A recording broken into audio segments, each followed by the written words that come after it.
It's rolling. You started, you started. Jonathan, everyone knows me from the coat collecting world, and now I've entered the toy world. Mario il-Panzer, kulħadd jafni, all of you, you know, from the petrol station. One of the biggest collectors in Malta, wieħed mill-iktar kollezzjonaturi kbar f'Malta. U għedin għawek, insomma, bħas-soltu għana nitkellmu naqra fuq it-Toycon, u kif tafuna l-natnejn. But today we're a bit more professional, spiced up and camera ready. Yeah, camera ready. We've got a camera person tal-Ostra, ġifieri, we're good to go. Għaw xek, xtaħseb, John? Yep, let's get going. Ħafna jafu għaddi u koll, jena bdejt jisni, jena ħafna għaddi, nissa dal-axħar for these last 14 years, ġifiri I've been, tista tgħid splodejt fil-kollezzjoni, imma niftakar u dinejda ħafna jien. Il-persuna l-Mark li l-lum madux maħna. I never got to meet that guy, unfortunately. Unfortunately, vera. I went to his shop in Birkikara, Toytown, niftakar kien jismu, ġifiri. U niftakar tħalt jien niftakar mort wara l-ewwel comic con li kont mort. U kellemtu hemm jien. U niftakar tħalt u nara l-April O'Neil tal-Playmates, is-siġillat. Kemm immorru. Dajtu Mark il-lallu m'hemmx għandek hemm dak tipo vera kienet titlaq ċib. U daqshekk men niftakar minn dak il-law men. Spark the interest. Spark the interest. Flamethrower. Fuq it-toys, ġifieri, mbagħad infetħu aktar il-bibien. Gradually. Masters imma aktar fukat fuq in-Ninja Turtles u filmni bħala l-ikbar. Naħseb collection l-ikbar.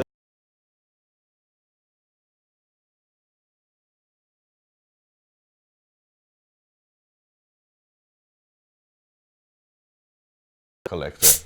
I've been in the toy world probably since 2019, I think. Yeah, not very long, just before COVID.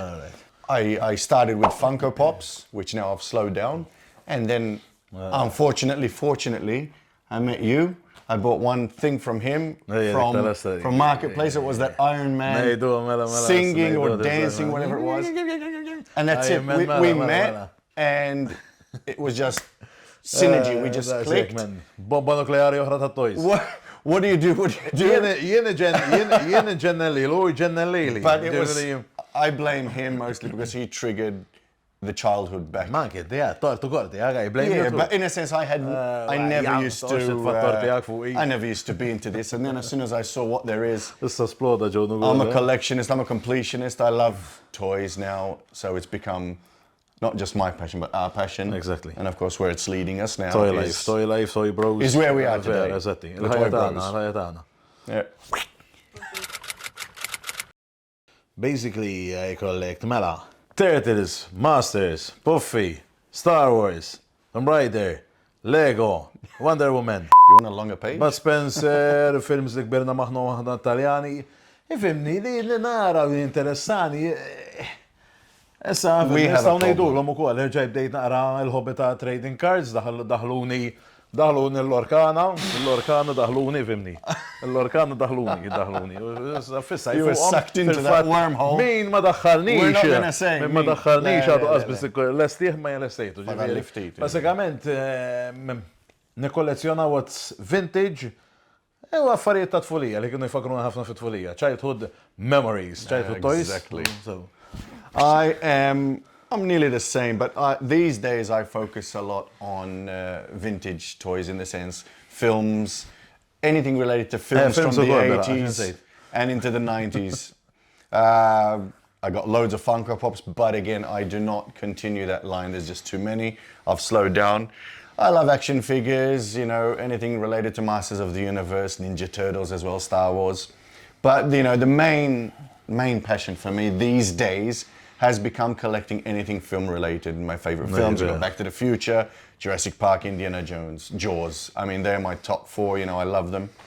So, but again, I'm a person that loves a lot of things. So if I see something which is totally unrelated but looks nice, I'll probably have to get it anyway and just put it somewhere in the collection. So. That's just right too. I don't know exactly. Why did you buy it? I don't know, but it will look good in the collection. Basically, childhood memories. Exactly. It could be anything that sparks something and you see it. Exactly. You have to Dak get it. it-tip, insomma, tifmuna l-ħares leha. The most rewarding for me is, I always say the same thing. Collecting toys, it's the instant memory that takes you back to a certain time. So again, you could find a toy. It could be the smallest of toys. It could be worth nothing. But it gives you that memory, it gives you that spark, and you say, oh, how cool. I remember that. I was in a shopping mall with my parents, and maybe they didn't want to buy it for me at the time, or that was the first Ninja Turtle that I ever bought.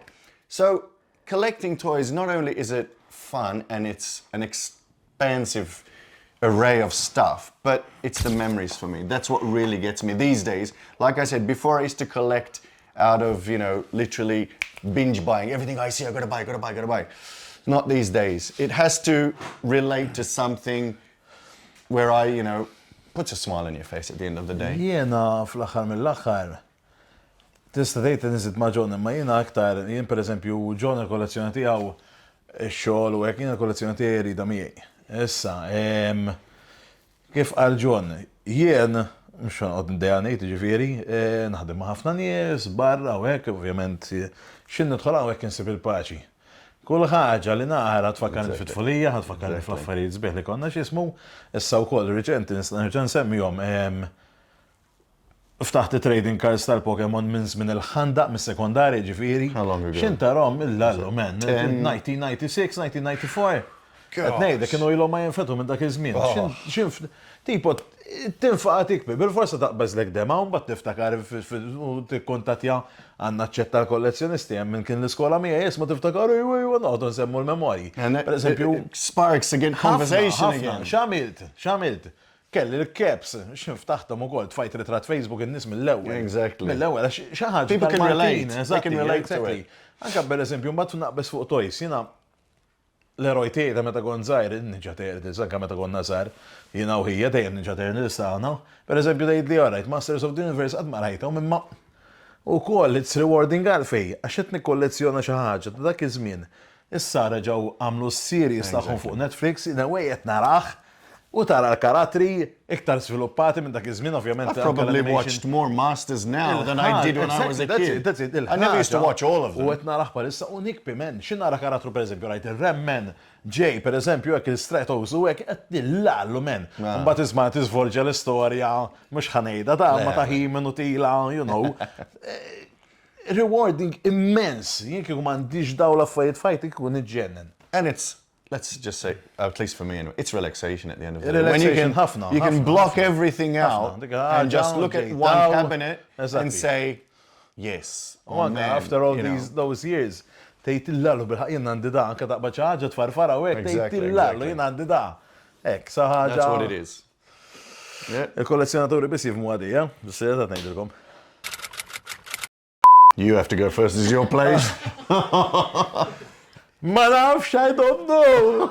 I mean, it's a hard question to answer. Vera diffiċli, ma kikun aqbad naħseb. In one thing, I don't know. Four. Let's say four. things. But the first thing, l-ħaġa għandi Technodrome. That's still in a box. Mhuwiex le sfortunatament kieku. Okay, that's the one in this room. I still mix them up, which is which. Għandi il-vintage Technodrome li huwa complete.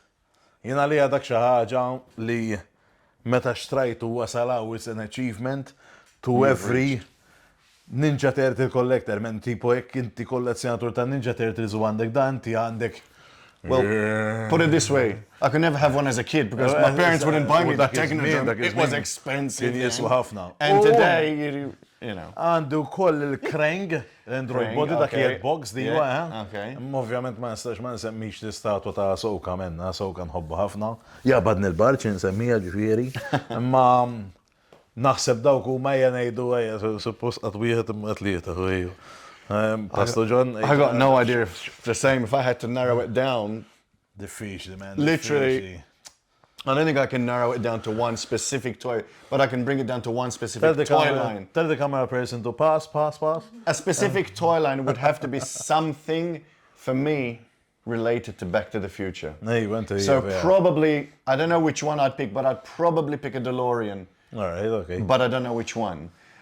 because it's just a trilogy of, which I believe, again, it's my opinion, I think it's a perfect film. Fil-fatt rajtu, meta għajt miegħek jien qatt ma rajtu. Which I couldn't understand how you had never seen Back to the Future, but anyway, you're forgiven for that.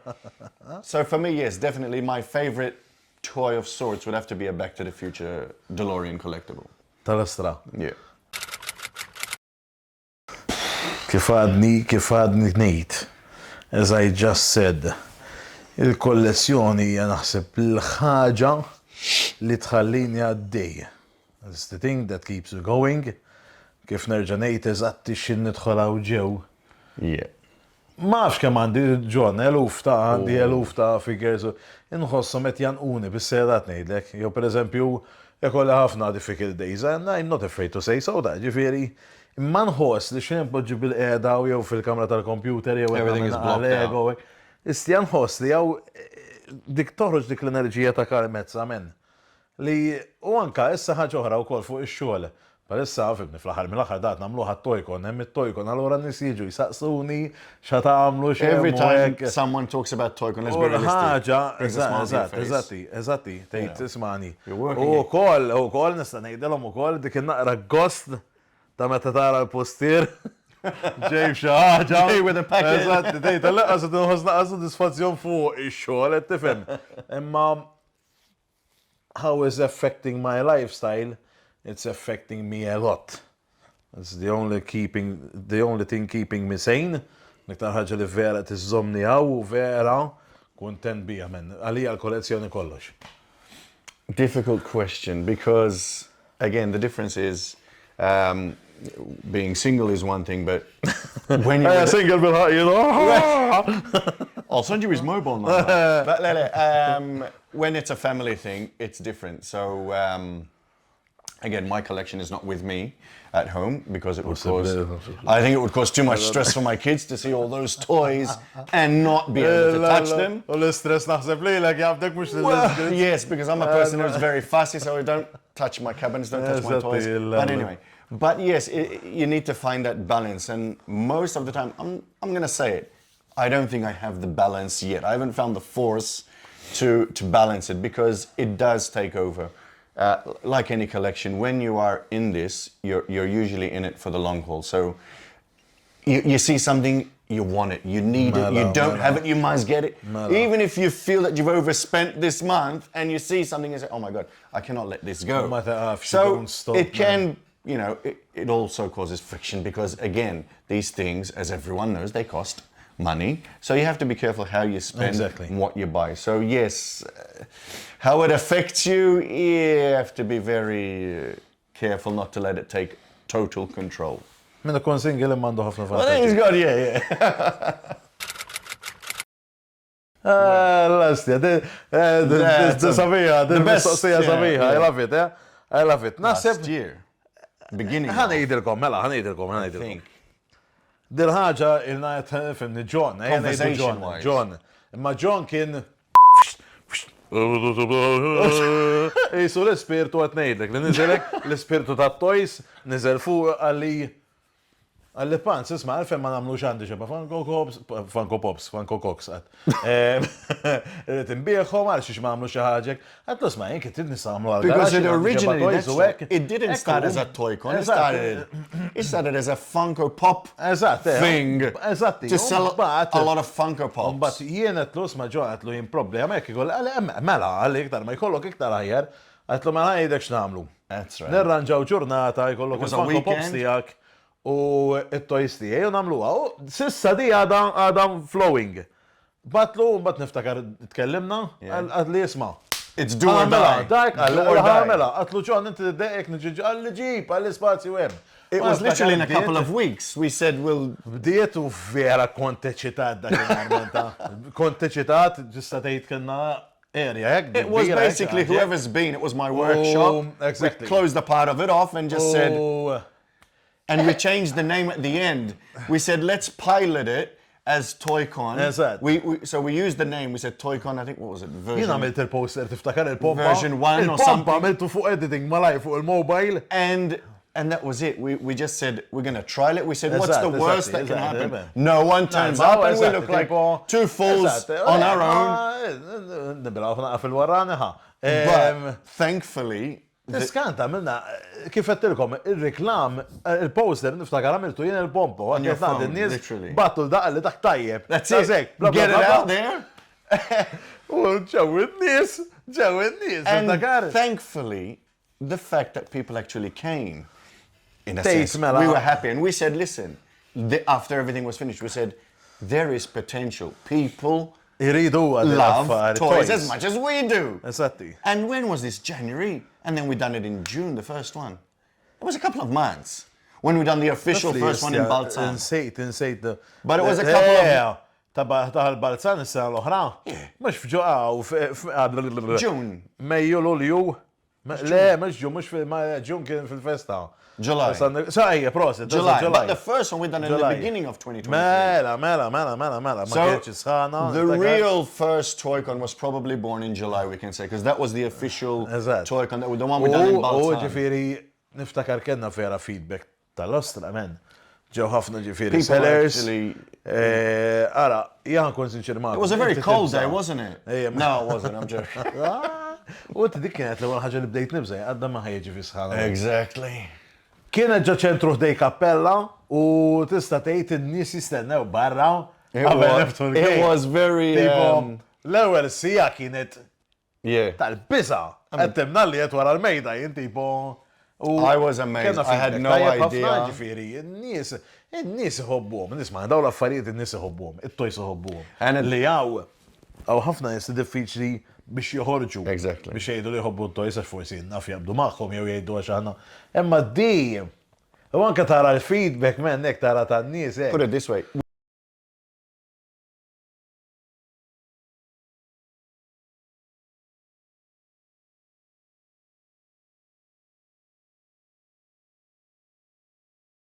Mux ħan nfawum kolla f'dit Toycon. Dejjem. Even if we wanted to, we couldn't. Jisu għanna jar full of chocolate u għet nieħdu bil-mot minnu. Exactly. And slowly building. Le, ma taj, I love this question, That's the best, you know. Keep them coming. Jien naħseb il-komunità tikber. A lot. Ħafna, it's growing a lot. In the sense of the community, what we're trying to do is our main aim has always been for the Toycon, not just for collecting, but to unite collectors and people with the same taste. We want everyone to be on the same page, in a sense. We all collect different things. We all spend different types of money on our collection. Everything is different. There's not one collector which is the same. Aħna tista' tgħid forsi aħna t-Toycon ngħidu t-Toycon, ngħidu isna ftaħna ejja ngħidu bħal knisja. Isek ftaħt knisja għal minn per esempio The Believers, tifhem, għal daw kollha li jitlu jemnu hekk aħna jisnaw. Dawk li ma jistux juru li jħobbu t-tojs u hekk u jgħidu x'jgħidu. Jgħidu jekk ħammur hemmhekk x'ħansib nispali. Mela allura qed jagħmlu kuraġġ. There's a lot of people with the same interests where people can come, discuss, see, buy, trade. Nobody is afraid if I collect Smurfs or something he's or she's going to love. Għaxxejn. Anzi, jiġifieri wara t-Toycon jien mhux biex infaħħal imma rajthom splodew man, nies fit-Toycon. I always say the same thing. Niftakar when I started my idea. I started collecting maybe 15, 14 years ago. In-nies bdew kienu jżommu ħafna lura. Ħafna anke meta kont bieħ xi affarijiet. Jgħidlek per eżempju, eżatti, jista' jkun ara titfaħħilix f'kaxxa, ara turix u hekk jiġifieri. Kont ngħid inawej imma anke mbagħad ħankun sinċer magħkom ukoll jien domt biex xrix fuq Facebook ukoll li nuri li jinħobb it-toys. Ġifieri imma meta toħroġ ment tkun. But now the thing is, I think the culture has changed in this genre, this world that there is, not just here, but even overseas. It's Malta, huge. Even the community. Even Malta, I always say, I can't believe that there are that many people that collect and love these sort of things. I mean, you meet people that you say, you collect this, and like, oh my God, look at his collection, look at her collection. So it's a place where everyone is under the same umbrella, okay? We all love the same thing. We're It's passionate. like a toy church. We're passionate about toys, collectibles, and everything in between. That's what I always say. If you like this stuff, Toycon is the place for you.